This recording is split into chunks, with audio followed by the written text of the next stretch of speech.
This is a C++ code that generates a multiplication table in the console. Here's how it works. First, the first line of the code includes the IOStream library, which allows the program to use input and output operations. The next line declares the namespace is std, which contains the standard C++ library.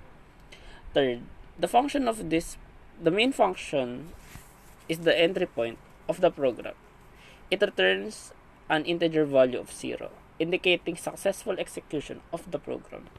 Fourth, the first line of the main function prints the header row of the multiplication table, which is simply the number 1 to 10 separated by tabs and preceded by the letter X.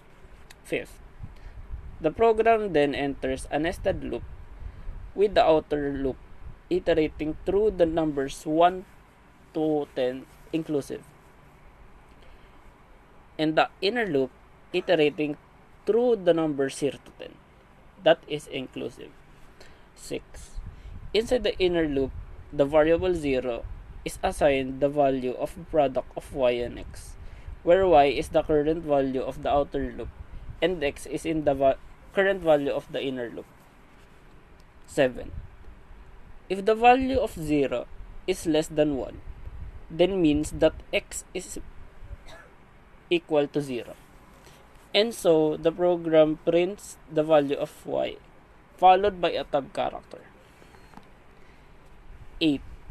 Otherwise, the program prints the value of 0, followed by a tab character.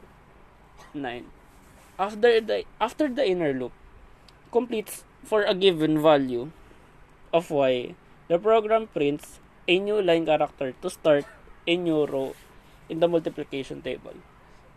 10th and last, the program continues to iterate through the outer loop until it has printed out the full multiplication table for the numbers 1 to 10.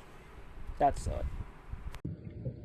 In conclusion, the C++ code provides generate a multiplication table in the console by utilizing nested loops to iterate through the values of 1 to 10 and 0 to 10. It then calculates the product of each pair of the values and outputs the result in tabs separate from the format. The output includes a header row indicating the numbers being multiplied, and the subsequent row contain the results of the multiplication table.